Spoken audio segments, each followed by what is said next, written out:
So we're here today with Eric Wolfe of Chicago Title. I'm Mark Cassell, Trent McCullough, Eric Wolfe. Morning. Just here to talk today about some commercial real estate. Eric's obviously in business development at Chicago Title. Obviously a great resource for us over here at South Rose Commercial Real Estate. Worked with Eric a long time, and just wanted to get some insights on just the market, his past, and then just some other topics as well. So we're here today with Eric Wolfe of Chicago Title. I'm Mark Cassell, Trent McCullough, Eric Wolfe. Morning. Just here to talk today about some commercial real estate. Eric's obviously in business development at Chicago Title.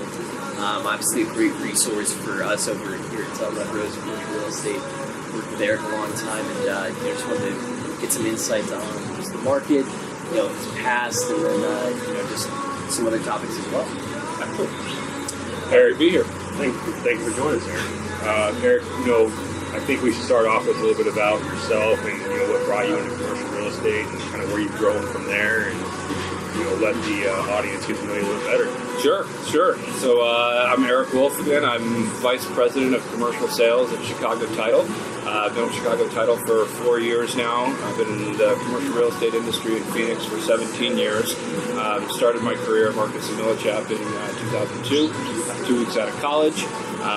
But what really brought me into commercial real estate, I have to rewind a couple more years to my days in college. And between my sophomore and junior year, I was fortunate enough to go on a month-long trip to Africa with my father, and he was awesome. Yeah, it was really fun. He was on the hunt for a Cape Buffalo, and on the 27th day of the 30-day trip, he got one, and it got him as well. And so he was in the hospital in Johannesburg for a couple of months and had an 18-month recovery. Lost half the muscle in his left leg, 30% of the muscle in his right leg, and was basically down for the count. And while that was happening, he had some business things going on in the background that added challenges.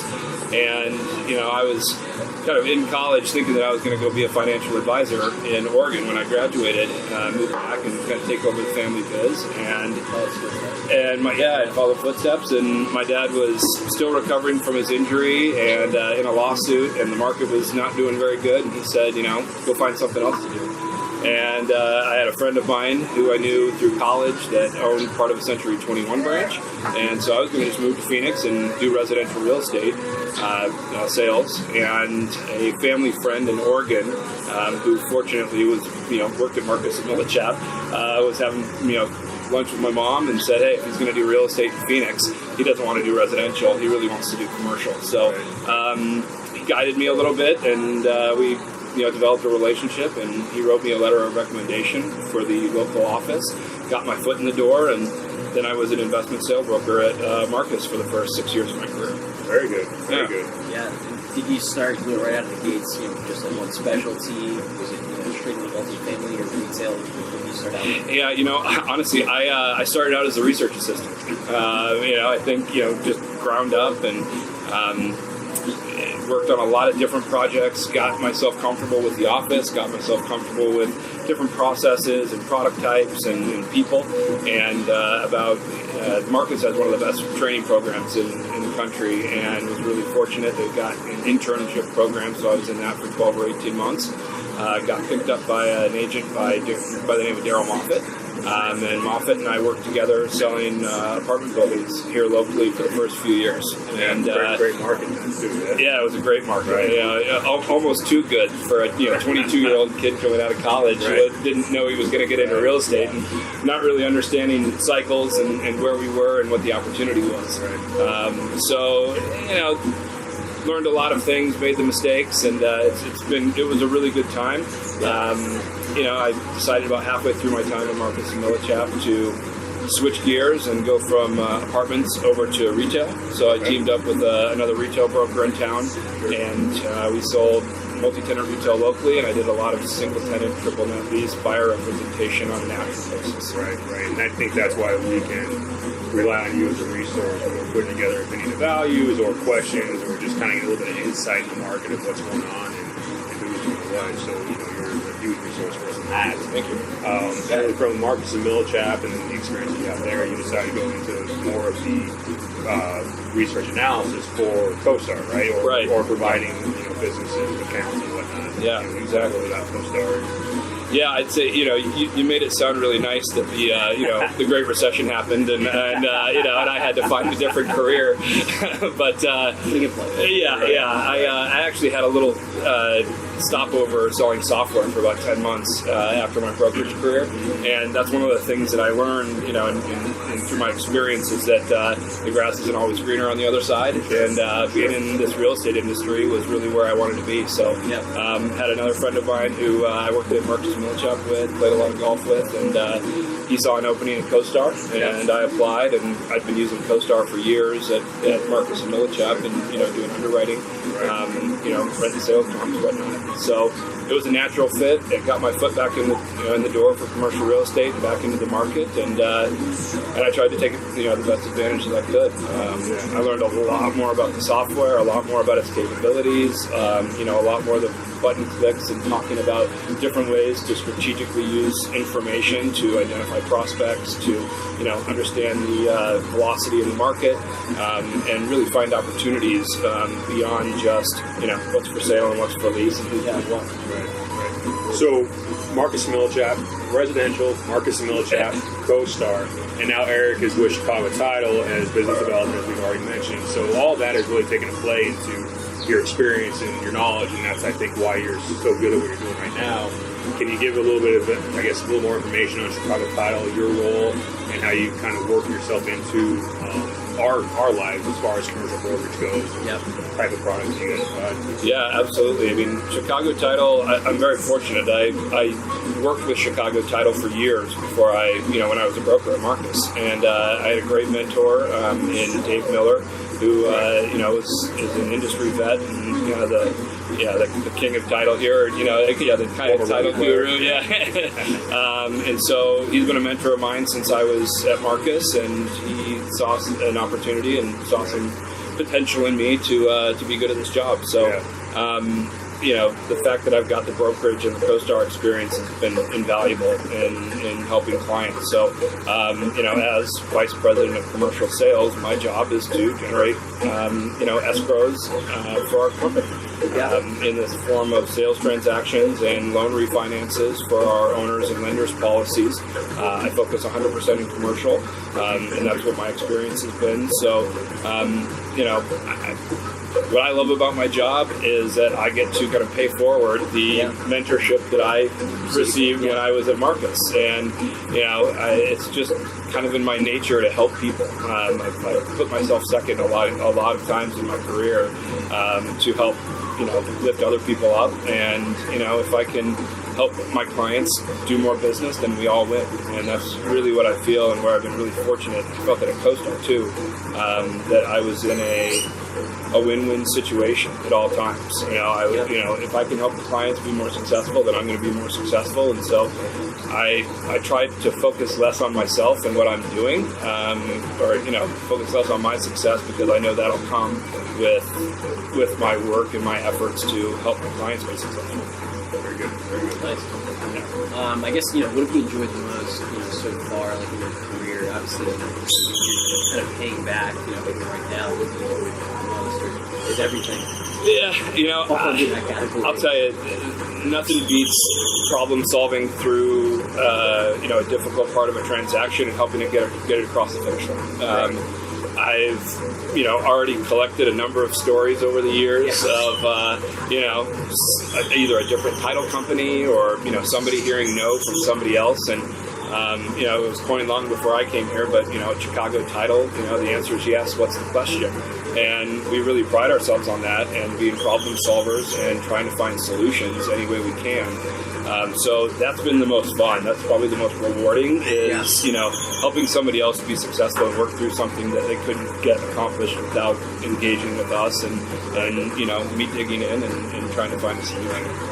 I know that we've had a few escrow accounts with Chicago Title, and we do a lot of work behind the scenes as brokers, as representatives for the title company, and that's the fun part, I think, is getting into the negotiations, trying to figure out how to make things work, trying to figure out how to get to that end, and then when you finally get to the finish line, that's the most rewarding part. And I think there's a lot of people that are involved in that sometimes go with the thank yous or they're not the laughing stock. So we do appreciate everything. back in as well. We do. You know, I think as brokers go, there's a lot of topic. It's January 2019.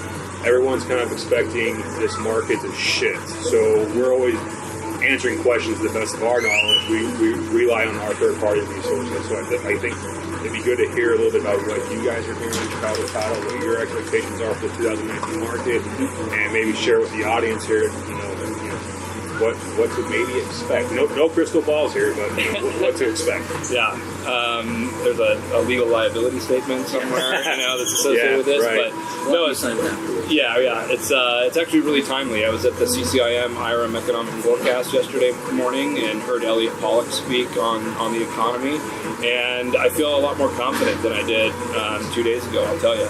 Yeah. I think we're really fortunate in Phoenix. We're in a little bit of a bubble compared to the rest of the United States. A good bubble, right? And not a bad bubble. We're insulated a little bit. We've had really tempered growth, through this extended recovery, and I think we're poised for continued growth, barring any major surprises that we can't anticipate. We've got, we're top 5 in the country in influx migration. We're top 5 in the country in job creation. We created 67,000 jobs last year, and over 85,000 people moved to Phoenix. One of the stats that I thought was really interesting yesterday is 7% of everybody that moved in the United States in 2018 came to Phoenix. 7% of the entire United States movement of the United States, which is crazy. Yeah. So, listening to those stats, and, we're the most affordable major Western city. Average home price of $262,000, average commute time of 26 minutes, 300 days of sunshine, and a lot of capital coming here and seeing this as an opportunity where we were looked at as a secondary, market. I think we're coming up. So it's I think we got a really exciting, probably 18 to 24 months ahead of us. There are some things on the horizon that could potentially play into a little bit of a recovery, down the road. But the recession we just went through is once in an 80-year kind of deal, and recessions and cycles are going to come and go.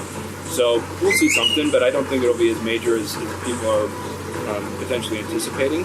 Sure. The political environment is a big question mark, but I think we're moving on from that. I heard a really interesting commentary the other day from a national research director at a big firm that said, he thinks that come April, when people see their tax returns and the impact of the tax reform that was put into place at the beginning of 2018, it's going to spur people to get off the fence, and come that time, and hopefully there's not a lot of turmoil that happens between now and then that would derail that. I think that made a lot of sense to me. So, for January, we might not be, we might not be opening as many deals as we have in some other Januaries. I think come, the end of first quarter, we're really going to see an increase in activity. And I think that, if we can avoid the negative rhetoric and the negative psychology that goes along with it, and keep a positive outlook, especially being here in Phoenix and not focusing on national, then we've got a lot of runway ahead of us, and a lot of deals to do. Yeah, I think at the end of 2019 we were kind of hearing that, or excuse me, in 18 we were kind of hearing that, beware, there's going to be interest rate hikes and this and that, and we still expect that, but maybe not as it's not going to be 2 or 3, maybe 1 or 2. It seems like for the most part in Phoenix, the outlook is pretty positive over the next 18 to 24 months or so. Yeah. And even interest rates have come back down a little bit in the last 30 or 60 days. Yeah. Everyone was expecting it to be north of 3 coming into the first quarter. It's not there. Yeah. So the outlook has definitely shifted. And that's good news. I think where the challenge has been, what I'm hearing is who's casting that pessimistic shadow is really the lenders and maybe the financial institutions, just because they're tightening up. They're and rightfully so. They're just making sure that they're doing things a little bit more, I guess, cautiously. But we're looking forward to a good, strong 2019. Absolutely. Yeah. I guess what's the biggest thing that you think would be a catalyst for the Phoenix market? I think the other day the Phoenix Suns is actually getting approved for with kind of influx of capital there? I mean, what do you think are other catalysts to work on? I think the biggest thing that I think about is just staying out of our own way. We've got so many positive drivers moving in the right direction that, if we can avoid some of that negative national news that we've had with, historically 1070 and, this idea that this is just a barren desert, wild west with a bunch of cowboys out here. I think that's helped a little bit in the past because it's kept some people away that we might not have wanted here. But ultimately, we're getting the national news, and I'm really excited about what GPEC is doing, and I continue to be impressed with Chris Camacho and his team, and them continuing to attract high level companies. Yeah, I mean, if we can continue to bring those high wage jobs into the market and continue that job growth. Jobs drive everything, and so I think that's the thing. Stay the course, stay out of our own way, and continue that high end job growth, making this continuing to make this an attractive destination, especially for top talent and that younger generation that's coming out of school and wanting to be here rather than in San Francisco or in Austin or Denver. We talked about the affordability factor. I think that's huge for us. It's huge. Right now, Denver's got a big problem. I've been in Sacramento in September, and they're seeing a housing correction, and so I think Arizona continues to be an attractive place to be. No, we like it. We know that some of the larger groups we work with are hot on Phoenix, Austin as well. I think they're both great opportunities for stabilized acquisitions, long-term holds, and value add in some certain very specific areas. Absolutely. And we didn't even talk about mention opportunity zones, right? That's going to spur some bigger investment and some capital coming out of places that it couldn't before with the being able to do a 1031 exchange out of stocks or out of anything with the capital gain to inject some new capital into not only the market but into areas that need that need that spur, right? Need that revitalization, right? Yeah, exactly. So, I'm really excited about that as well. And, Phoenix is going to look a lot different in 5 years. I mean, get your first grocery store in downtown Phoenix. And, there's a lot of exciting things happening and a lot of creative people here who are reshaping Phoenix. It's really exciting. And I'm noticing that some of this is kind of being led by a lot of locals as well that have been here, that have seen the market shift in several different ways, but have kind of all come together to kind of bring it back up to what everyone desires it to be. Yeah. Well, I mean, in Central and Camelback, that northeast corner of the grocery store, AJ's there is a perfect example. I mean, that's a local company that came out of a much larger national developer. And they could have done anything at that property, and they decided to take it back to what it looked like in the 1950s. Here locally over the last 10 years, and this year I'm the NAIOP golf chairman.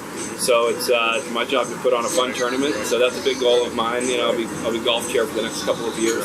And I've got big shoes to fill, but we've got a great team, and so that's another, I guess, kind of side goal outside of Chicago title. But I think you're going to nail it. Yeah, I want to keep going. If Eric invites you out to play golf, he is going to beat you. Let's just put it that way. There's no. That's my number one hobby, absolutely. And that's another thing about being in Arizona. You get to golf year round, so it's one of the reasons I love being here. Yeah. Well, all this information is great. We wanted to invite you here, so we appreciate that. I guess to our community as brokers, as buyers, investors, sellers, whatever it might be, what kind of advice could you leave on the table for, I guess, just a general audience? Yeah. For me, it's getting involved in the community. The real estate community, but also your own community and whatever you're passionate about. When I started in the industry, I was head down, blinders on, me, my phone, and my computer, and just hammering calls. When I got out of Marcus, I realized that I hadn't made really any relationships outside of Marcus, and a lot of the buyers and clients were in California, so I kind of missed an opportunity to really establish my name in Phoenix in real estate. And so when I got back in with CoStar, that was the first thing I did. Is I got involved in NAIOP. I volunteered at everything I could, and I really built my network. And that's one thing I tell people is, you never know where the deals are going to come from. You never know when you're going to need somebody's assistance. You never know when they're going to pay that forward and bring it back around to you. So I think building your network, getting involved in the community, it's a very small community here in Phoenix. So, everybody knows everybody. Yeah, everybody knows everybody. Right. So, you burn a bridge, it's going to get known and it's going to, stick with you for a long time. So, trying to treat everybody, with respect and dignity and. It takes years to build a reputation, seconds to destroy it. Right. Yeah. So as a young broker getting into it, your advice would be, yes, obviously, nose down, make calls, build a database. Right. But there's more to it. It's get out and meet the community. Maybe it's charity work, maybe it's networking events, whatever it may be. But get your face out and meet with the people that you're talking to. Yeah. And the other thing, for me, for young brokers, and this was for me a Marcus and Mentorship 101, but it was specialized. I've met with most brokers here in town, between CoStar and Chicago Title. And the most successful people I see are the people that specialize in a specific area and stay in their lane. They know what they're good at. They know that if somebody came along and said, hey, I want to go buy a house. I'm not the best person to do it. Right. I might be passing on a paycheck, but I'm going to refer that to somebody who's going to take care of that client better than I know how to. Right. And whether we're doing residential or commercial or retail apartments or anything else, specializing I think is really important and becoming an expert in that field. And you become known and you build that network and that business is going to start coming back to you. You're going to get known as the person who does this. And that business will come back around to you, especially doing things like this and getting your name out and making sure that you're visible. I appreciate that, and we see that with our business, with our book of business. We're a senior broker may have done a transaction 4 or 5 years ago, and there's loyalty that gets built in. And obviously, if you're doing a good job, they're going to want you to continue to be a resource and continue down with you during your career. So it is important to start off early, building that relationship, and it's going to take time. Yeah. It's not a first handshake kind of deal. It's 3 years, 4 years of phone calls, and it's going to happen. But just be persistent and have faith. Right? Absolutely, I agree 100%. Right. Well, I think you've given us a lot of information again. We appreciate you coming out. We'd like to build more of these types of opportunities, and we look forward to you being a resource. And other than that, I really do appreciate everything you do for us and having you here today. Well, yeah, thank you. You guys are a pleasure to work with, and I'll tell you, this young team is making a name, I'm excited to be a part of it. Yes, part of the team. Yeah. So, if you have any questions, Eric is always available to follow up on anything he's talked about today, what forecasts are, how to get into the business. He's a great resource with a lot of people. If you're a younger, college student or someone that has an interest in it, at least he'll give you some feedback.